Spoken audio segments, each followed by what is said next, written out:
One of the central features of many crypto ecosystems is a disinflationary base asset. This is true in Bitcoin and Cardano, but one feature of the traditional finance markets has crept into DeFi over the years and watered down this key feature of many blockchains. Ready? Let's go. We're going to be talking about the difference between commodity credit and circulation credit. And don't worry, I know that that terminology is probably indistinguishable to many people listening. No need to understand those labels right now. We're going to break all of that down in the course of the discussion. But first, we're going to hit a few current news items. First up, we have a pre-release of the Plutus application backend. Many of you will know that is backend tooling that is dearly needed by developers who would like to deploy on the Cardano chain. There was a little bit of ambiguity yesterday. We weren't sure. We were getting reports during the live stream that the PAB had been released, which seemed kind of weird because it seems like most big projects don't want to release big things as far as software development goes on a Friday, because then that means people will start using it on like Friday night and Saturday and Sunday, when a lot of people are off and they don't want to have their whole crew on to deal with the immediate bugs that might come after a release. So it was a little bit weird that the entire PAB might have been released yesterday. It looks like it is just a pre-release, and it's being reported here by Cardano fans. Actually, Cardano fans and the Pizza Night, who gave us this link to the IOHK GitHub with all the release notes on this Plutus application backend release. Those notes describe improving the chain index and extending the contract API for querying the status of transaction outputs. If you want more details, just go to the link in the IOHK GitHub. Also, we're trying to keep on top of what's going on the crypto regulatory front. And this was kind of an interesting tweet and sort of chain of documents and things from Representative Tom Emmer here. I love the amount of like swagger slash, I don't want to call it false bravado, but some form of bravado that a lot of these politicians have on Twitter. I don't know if it necessarily translates over well to a normal Twitter audience, but maybe to their constituencies. I have no idea. So Representative Tom Emmer here says, "Watch me hold at Gary Gensler accountable for how his leadership could devastate American crypto investors." And to Representative Emmer's credit, he actually does. He actually kind of does attempt to do exactly what he says he's doing in this tweet here, which is not always the case. I find that when politicians are tweeting, sometimes the way they characterize some exchange they had in some committee meeting is not exactly the way it went down. But I think this is actually a more fair characterization of what he was trying to do than a lot of politicians would have actually put forward. Emmer actually takes a pretty common sense approach to this. He starts out by asking Gensler, who's head of the SEC, in case you don't know, he asks Gensler, hey, look, if you go after one of these coins, one of these crypto projects, if you attack a crypto project and say it's a security, what happens to the investors involved in that coin? And he points out that American investors have put a huge amount of money into crypto, which is something that doesn't get brought up a lot in these committee hearings, this type of questioning and this committee testimony. He says Americans have invested a huge amount of money in crypto. What happens when you declare one of these cryptos a security? And of course, Gensler, in his usual style, gives kind of a non-answer, what I would call a non-answer. And Emmer comes back and says, no, what actually happens is the value of the security of the coin goes down because you guys call it a security, and the American investors lose a bunch of money.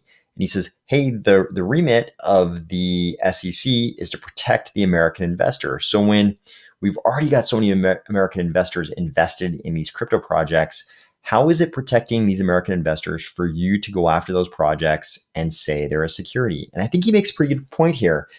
If the SEC were trying to prevent these issuances of coins that they think are issuances of securities, maybe they should have done that beforehand instead of regulating by enforcement. Maybe they should have prevented these issuances from go and not tried to regulate by enforcement, which does, as Emmer points out, it does result in a lot of cases, I mean, it is going to result in a lot of these investors actually losing money, seeing the value of the asset they invested in go down considerably. I mean, pretty easy to look at the example of Ripple. Then Emmer asks another good question. He says, "Hey, you keep saying you just want these projects to come in and talk to you guys at the SEC, and probably what's going to happen is they're going to have to register." So he says, if a project agrees with you guys with the SEC that their coin is a security, and they come in and register, what secondary markets can they then trade on? Can they trade on NASDAQ? Can they trade on any other national exchange? And he poses this kind of pseudo question to Gensler. Of course, we all know the answer is there is no national exchange, no national traditional exchange that these securities can trade on. And if Gensler again gives an answer like, well, that's not up to us, that's up to the rules of those exchanges, but everybody in the room knows these projects would not actually be allowed to trade on any national securities exchange.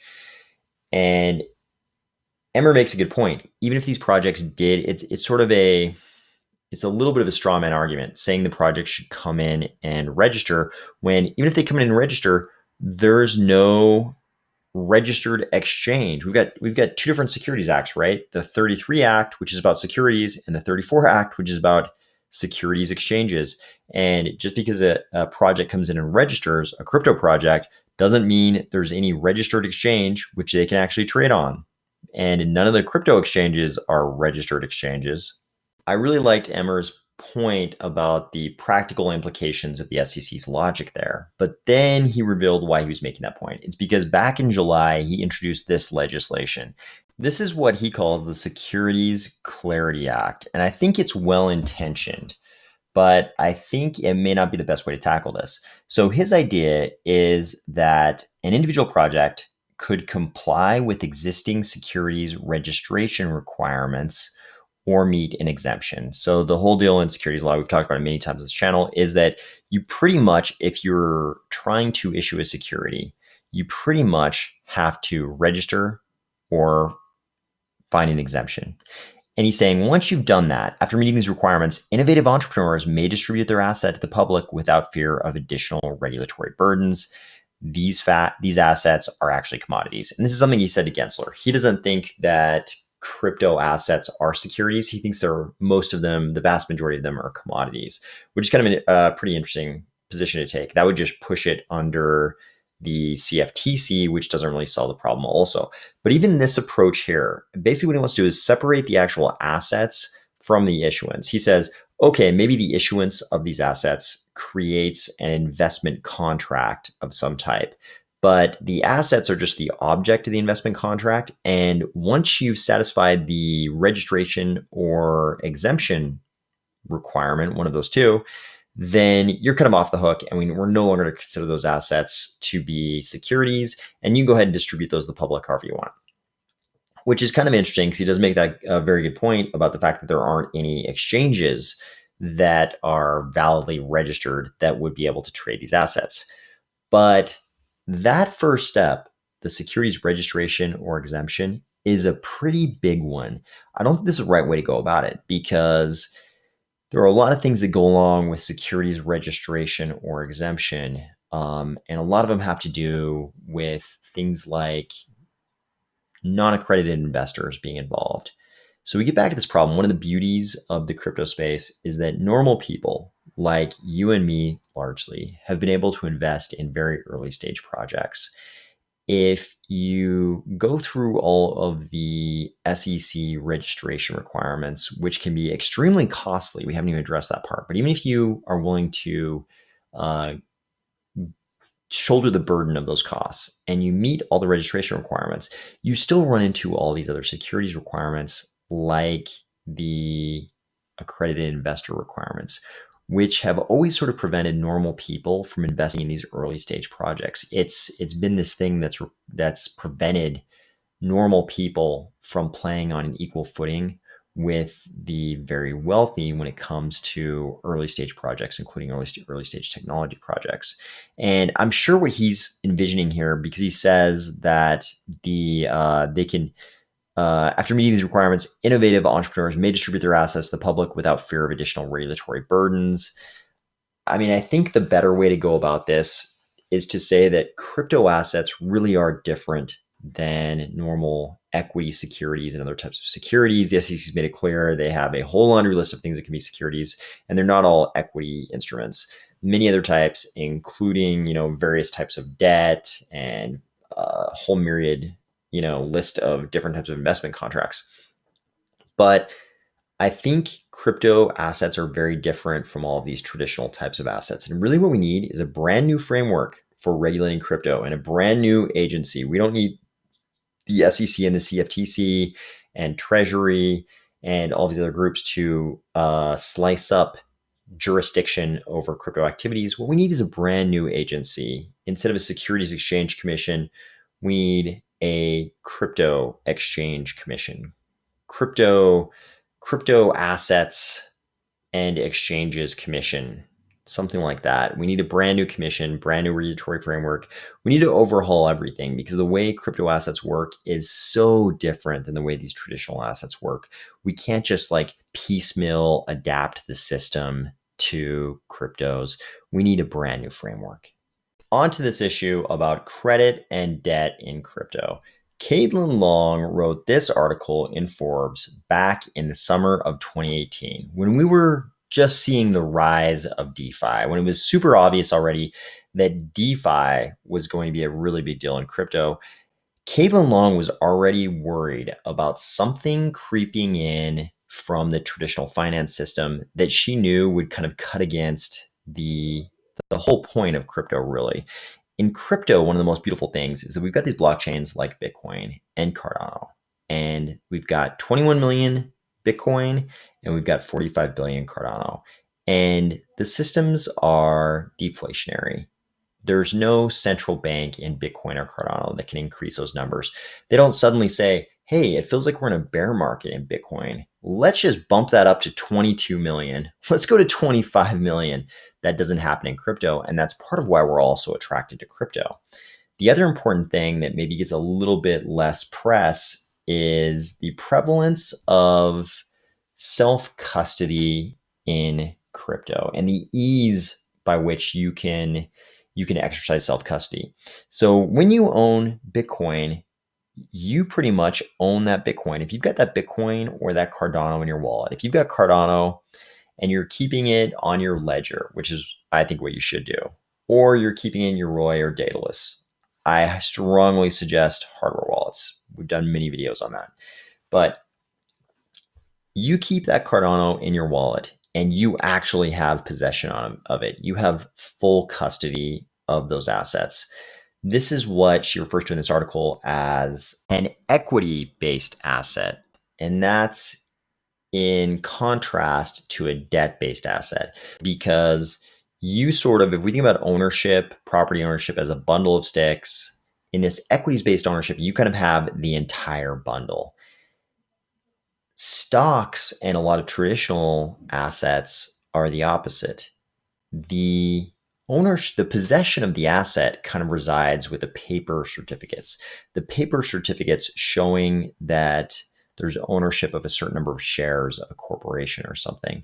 And what happens with sort of your brokerage stock account, in your brokerage stock account, you don't actually have this full bundle of sticks, because the brokerage hangs on to possession of that actual stock certificate for a specific reason we'll get to in a second. But because they have possession of the stock certificate, you have a debt-based asset. They sort of owe you that full bundle of sticks that comprise the various types of ownership rights in that property. But most people are content to just know that the brokerage owes them that stock certificate. This is a form of trust, right? A big thing in crypto is trustlessness. You don't have that with stocks when you're trading them in a brokerage account. The brokerage actually hangs on to the stock certificate. The reason why they want to hang on to that stock certificate is because they can start engaging in the writing of IOUs on the stock certificate. They already owe you an IOU on that stock certificate. They're hanging onto that for you. It's a debt-based asset.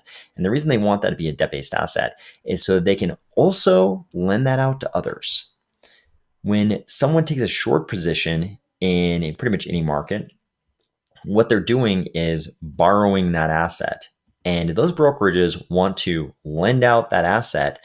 They already owe you an IOU on that asset, and they also want to lend that asset out to others so they can do things like take short positions and other much, much more exotic things. I think people at this point are aware that the extremely exotic security instruments involved in the bubble that burst in the beginning of the Great Recession, that was a factor, right? The very exotic nature of those were a factor. And in fact, a lot of the news coverage pointed out that no one, even on Wall Street, really fully understood how a lot of these worked. To the extent you think that's an exaggeration, that's fine.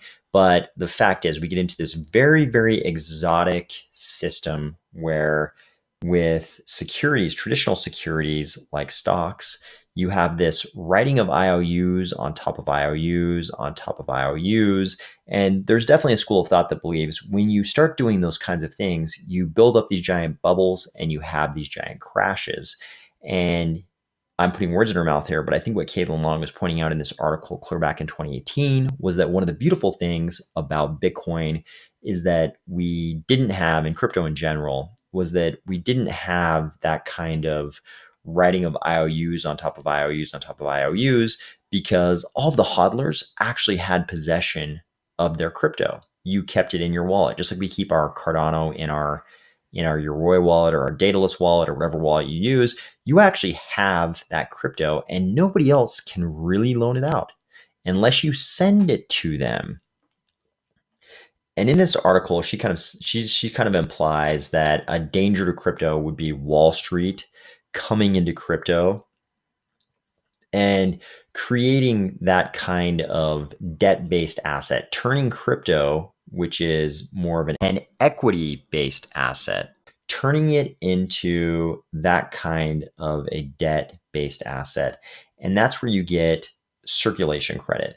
To understand the difference between commodity credit and circulation credit, we can go to the Austrian School of Economics and the School of Thought of Ludwig von Mises. And Mises explains to us here, we're just on the Mises Institute website, mises.org, but they have some good explanations of Ludwig von Mises' thinking and a lot of Austrian economics. And they tell us commodity credit is when you have something like a savings account, you put your money in the bank and you get a return on that. And the bank is obviously lending out your money to someone else.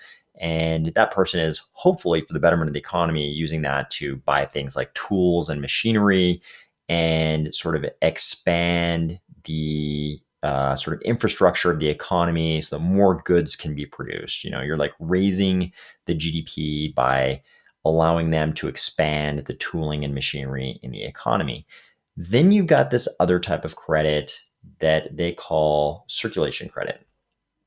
So we've already said you took your money and you put it in the bank.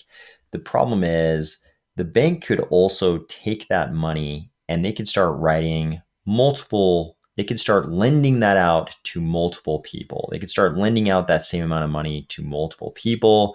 You see where this is going. This is just a simpler version of what we talked about with the stock brokerages, lending out your stock to multiple short sellers, all of whom use that to set up short positions in the market or do more exotic things. Of course, the Austrian economists think that this type of circulation credit, along with the central banks engaging in monetary policy, lowering the interest rate when they think times are bad, all of these things lead to the boom and bust cycle that we see in economies today. Obviously, this kind of circulation credit was what Caitlin Long was worried about back in 2018 when she wrote that article, and she'd written other articles, apparently going back as far as 2016, that she points out here. But she basically says back then, she was worried about Wall Street banks bringing it. What she missed was that crypto people would beat the big banks to it and would do it much bigger. She explains in her series of tweets here that they did it because they did it offshore.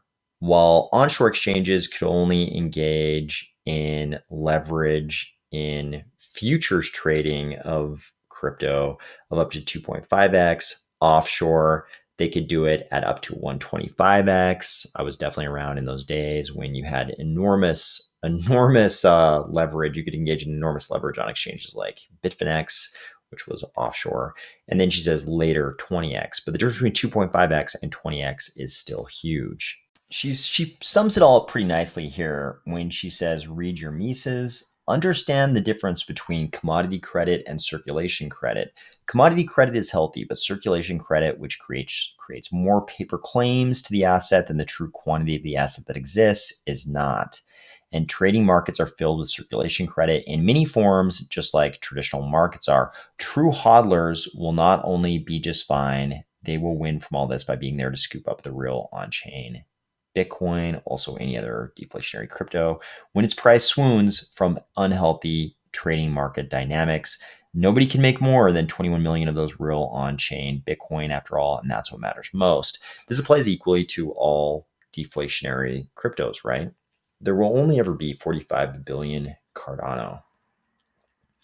And we are going to have these platforms that basically recreate that situation where the brokerage holds on to your stock certificates. And because they're holding on to the stock certificates, they can create circulation credit and create more paper claims to your crypto than actually exists. These are DeFi platforms. When you lock your money in DeFi platforms, that DeFi platform is not necessarily just letting your assets sit there. They're doing things with those assets, and those things will often be the things that create circulation credit that, at least according to the Austrian School of Economics, creates this big boom and bust cycle.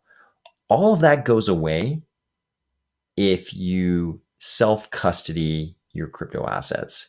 If you never give custody of your crypto assets to anyone else, if you never lock it in a DeFi platform and keep custody of it yourself, if you keep your ADA in your dataless wallet, your Roy wallet, hopefully on your hardware wallet, then none of this happens. You don't create this circulation credit. You're back in the position that Caitlin Long was describing in that July 2018 article, before we had all this circulation credit in our markets. So we're going to have a lot of DeFi platforms in crypto soon. And of course, many people will be locking their ADA up in those platforms to realize these gains. But as you do it, know that there's a fundamental difference between self-custodying your ADA and locking it in some platform. You go from having an equity-based asset to having a debt-based asset. And as soon as it's a debt-based asset, whoever is holding possession, whoever has custody of that asset, can start writing IOUs on top of IOUs and creating circulation credit based on the asset that should probably have just been in your own custody all along. Talk to you tomorrow.